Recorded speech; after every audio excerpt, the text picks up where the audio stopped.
இது வந்து அழுதுட்டு இருக்கிறத பார்த்துட்டு சிவாவால் தாங்கிக்க முடியல. சிவா வந்து ஏன் சிந்து இப்படி இருக்க சொல்லு சிந்து அப்படின்றாரு. நான் எதுவும் சொல்கிறதுக்கு இல்லை அப்படின்றாங்க. ஏன் சிந்து இப்படிலாம் பண்ணுற, நான் சொல்கிறத கொஞ்சம் கேளு சிந்து, எதுக்காக இப்படி பண்ணிட்டுருக்க அப்படின்னோடனே நீ தான் வந்து என்கிட்ட நடிக்கிறேன்னு வந்து சொல்லிட்டியே அப்படின்னு. நான் எப்போ சொன்னேன் அப்படின்னோடனே உன் அம்மா கிட்ட நீ பேசுனது எல்லாத்தையும் நான் கேட்டேன். அப்போ இவ்வளோ நாளாக நீ நடிச்சிட்டு இருந்திருக்கல, என்கிட்ட உண்மையான அன்பை காட்டல. நான் தான் வந்து இதெல்லாம் தப்பாக நினச்சிட்டு இருக்கேன், நீ ஒரு நாள் மனசு மாறிடுவேன்னு நினச்சேன், ஆனால் அந்த நம்பிக்கை எனக்கு எல்லாம் போயிடுச்சு அப்படின்னு சொல்லிட்டு அழறாங்க.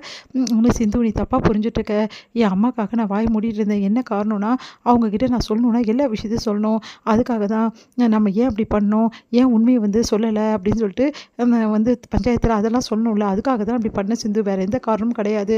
உண்மை என்னென்னா நான் உன் மேலே காட்டின அன்பு எல்லாமே உண்மையானது, சத்தியமாக சொல்கிறேன் நம்பு என்ன அப்படின்னோடனே நிஜமாவா டாக்டர், நிஜமாக தான் நான் இப்போ வரைக்கும் உன் மேலே உண்மையான அன்பதோடு தான் இருக்கேன், எப்போவுமே இருப்பேன், ஏன்னா நீ என்னோடய ஃப்ரெண்டு அப்படின்னோடனே அப்படி தேங்க்ஸ் டாக்டர், நீ எங்கே வந்து என் மேலே வந்து இந்த மாதிரி பொய்யா பழக்கிறியோன்னு வச்சு நான் பயந்து போயிட்டேன் அப்படின்னு சொல்லிட்டு இருக்காங்க. இங்கே வந்து என்ன பண்ணுறாங்க, ரொம்ப சந்தோஷமாக வந்து போயிட்டுருக்காங்க நம்ம பைரவி. சஞ்சயும் வந்து கூட போயிட்டுருக்கா. சஞ்சய் சந்தோஷம் தாங்கவே முடியல, இனிமேட்டு அவன் வரவே மாட்டான், அப்பா நைட்டெல்லாம் ஜாலியாக பைரவி கூட இருக்கலாம் அப்படின்னு சொல்லிட்டு போகிறாங்க. இங்கே பார்ட்டியில் ஜாலியாக என்ஜாய் பண்ணிகிட்ருக்காங்க. இதை பார்த்து பைரவி வந்து அங்கே வந்து சிரிச்சுட்டு இருக்கிறத பார்த்துட்டு அப்படியே வந்து என்ன பண்ணுறாரு, வீடியோ கால் பண்ணி வேணுமே வந்து நம்ம வெறுப்பேற்றி விட்டுறாரு ஆறுமுகத்தை. ஆறுமுகமும் வந்து டென்ஷனில் என்ன பண்ணுறாரு, இங்கே வந்து பார்ட்டியில் வந்து அவரை போட்டு அடிக்கிறாரு. அதை பார்த்துட்டு வந்து பைரவி ரொம்ப டென்ஷன் ஆகி ஆறுமுகத்தை போட்டு அடிச்சிடுறாங்க. கல்யாணம் ஆகிடுச்சுன்னா ஒரு பொண்ணு உங்களுக்கெல்லாம் சொந்தமாயிடுவாளா, அவளை என்ன வேணாலும் நீங்கள் வந்து பண்ணுவீங்களா, வேற ஒரு ஆம்பளை கூட பழகினா தப்பாக நினைப்பியா அப்படின்னு சொல்லிட்டு செம்மையாக திட்டி விட்டுறாங்க. அதனால் ஆறுமுகம் அங்கே அவமானப்பட்டு போகிறாரு. இதை சஞ்சய் ரசிக்கிறாரு. இங்கே வந்து வீட்டுக்கு வந்தோடனே ஆறுமுகம் அமைதியாக இருக்காரு. அதை பார்த்துட்டு என்ன நினச்சிட்டு இருக்கிறீங்க மனசில், இந்த மாதிரி நடந்துக்கினே கேவலமாக இருக்குது, சே நான்லாம் உன்னை போய் கல்யாணம் பண்ண நீ என்ன சொல்லணும், என் அப்பா பேச்சை கேட்டு நான் கல்யாணம் பண்ணதுக்கு தான் நான் அனுபவிக்கிறேன் அப்படின்னா அப்படியே வந்து டென்ஷன் ஆகிறாரு நம்ம ஆறுமுகம். நிறுத்துறியா அப்படின்றாரு. ஏன் நான் நிறுத்துறோம் அப்படின்றாங்க.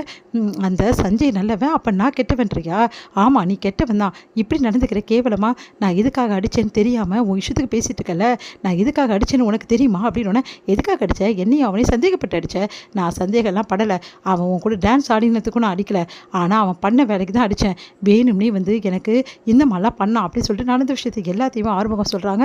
அதை கேட்டு பைரவி அதிர்ச்சி அடைகிறாங்க. நீ என்ன சொல்கிற, இதெல்லாம் என்னால் நம்ப முடியாது, சஞ்சய்லாம் அப்படி பண்ணிக்க சான்ஸே இல்லை, சஞ்சய் தான் அப்படி பண்ணான், இப்போது நான் சொல்கிறதெல்லாம் உண்மை, நான் சொல்கிறது உண்மைன்றது கண்டிப்பாக ஒரு நாள் நீ புரிஞ்சுப்ப, அன்னைக்கு ஏன்டா ஆறுமுகத்தை நம்ம அடித்தோம், ஏன் சஞ்சயை நம்பணும் அப்படின்ற ஒரு நாள் கண்டிப்பாக வரும், அன்னைக்கு நீ என்ன தான் வந்து மன்னிப்பு கேட்டாலும் சத்தியமாக நான் மன்னிக்கவே மாட்டேன் அப்படின்னு சொல்லிட்டு போகிறாரு. அதை கேட்டு வந்து யோசிக்கிறாங்க, என் சஞ்சய் மேலே இவ்வளோ வந்து ஆறுமுகம் சொல்கிறானே, இதெல்லாம் உண்மையா, உண்மையை சஞ்சய் அப்படி பண்ணுவான், சேச்சே சஞ்சய் நம்மக்கிட்ட ஃப்ரெண்டாக பழகிறான், அவன் எப்படி இப்படிலாம் பண்ண முடியும், ஒன்றுமே புரியலையே, ஆறுமுகம் தான் ஏதோ தப்பாக புரிஞ்சுக்கிட்டு இந்த மாதிரி வேலையெல்லாம் பண்ணிகிட்ருக்கான், இந்த உண்மையிலேயே சஞ்சய்லாம் அப்படி பண்ணவே பண்ணல, ஏன் தான் இந்த ஆறுமுகம் திருந்தவே மாட்டேங்கிறானோ அப்படின்னு சொல்லிட்டு டென்ஷன் ஆகிடுறாங்க.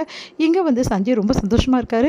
அவங்க ஃப்ரெண்டுக்கிட்டலாம் சொல்லிட்டு இருக்காரு, இதுக்கப்புறம் கண்டிப்பாக வந்து அந்த ஆறுமுகம் வேலைக்கே ஆக மாட்டான், இதுக்கப்புறம் எப்போவுமே எனக்கு என் பைரவி கிடச்சிடுவா, ஏன்னா பைரவிக்கு ஆறுமுகத்தை பற்றி தப்பான ஒப்பீனியன் தான் இருக்குது, இப்போ அதை கன்ஃபார்ம் பண்ணிட்டான், இதுக்கப்புறம் என் பைரவி எனக்கு தான் அப்படி சொல்லிட்டு சந்தோஷப்பட்டுட்டு இருக்காங்க. அவன் வந்து சஞ்சயை போய் மீட் பண்ணுறாரு. உடனே வந்து நீ பண்ண வேலைக்கு எல்லாத்துக்குமே கண்டிப்பாக உனக்கு நான் பதிலடி கொடுப்பேன், கூடிய சீக்கிரம் நான் யாருன்னு உனக்கு புரிய வைக்கிறேன், நீ என் வாழ்க்கையில் ரொம்ப விளையாடிட்ட, இதுக்கு எல்லாத்துக்கும் சேர்த்து வச்சு உனக்கு இருக்குடா, போலீஸ்னால் என்ன வேணாலும் பண்ணலாம் தானே நினச்சிட்டு இருக்க, உன்னோட போலீஸ் வேலையை வச்சு தானே இவ்வளோ வேலையும் எனக்கு செஞ்ச, இதுக்கு எல்லாத்துக்கும் தரமான பதிலடி நான் கொடுப்பேன், கூடிய சீக்கிரம் அந்த பதிலடி உனக்கு கிடைக்கும், அப்போ புரிஞ்சுப்போய் இந்த ஆறுமுகம் யாருன்னு அப்படின்னு சொல்லிட்டு சொல்கிறாரு.